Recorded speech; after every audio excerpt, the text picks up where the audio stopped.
Hi, friends. It's your pal Scott Garibay, and today we're going to talk about satire. We're going to talk about American politics and satire and comedy. So there's this lady, Julie Nolke. She's very funny. She's a comedian. I feel pretty bad that they never put her on. They never put her on SNL. I think they should have. They definitely have a lot of women who are not as funny as her, and actually they could have replaced one of the dudes too. She's funnier than several of the people on SNL. But she's a comedian and she does her thing, and I think she's quite funny.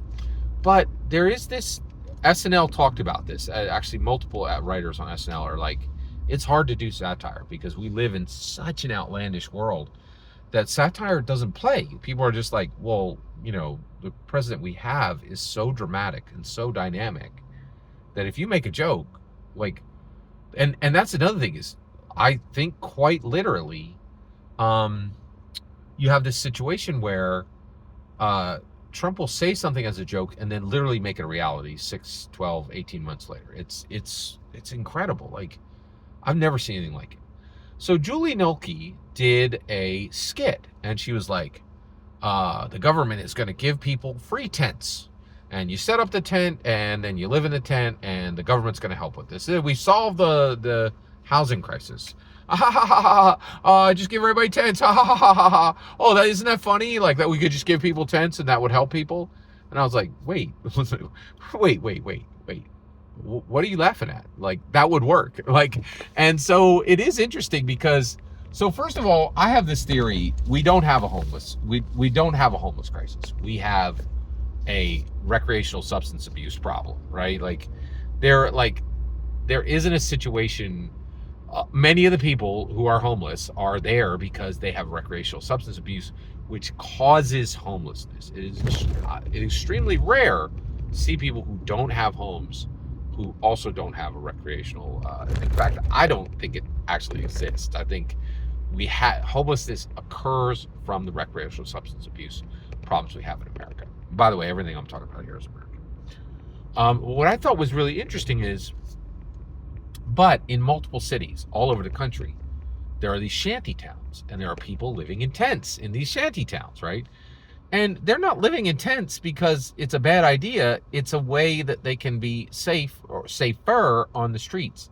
And the reality is, if the government did this, it could absolutely work, right? Julie Nokia was like, oh, isn't it funny that the government would give people tents? I'm like, that's not funny at all. That's a great freaking idea. Like, it would really work.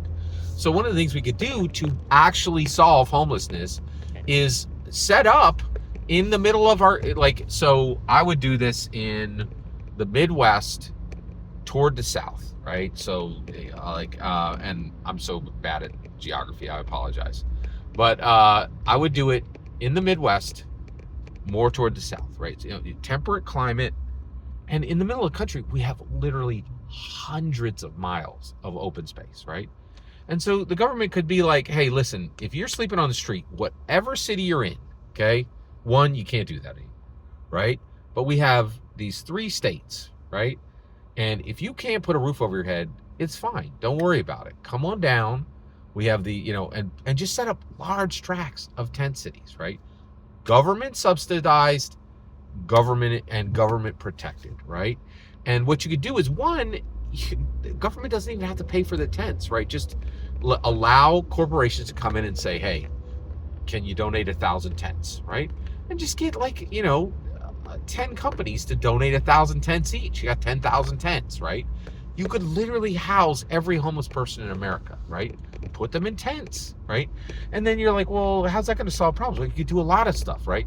So once you put 10,000 people in tents in temperate climates, right, in the middle of the country where there's plenty, and you could space out the tents and nobody's jammed up on the sidewalks, right? And one, have like outhouses, and again, just allow corporations to donate this stuff and then praise them for doing it. It wouldn't even cost the government any money, right? And then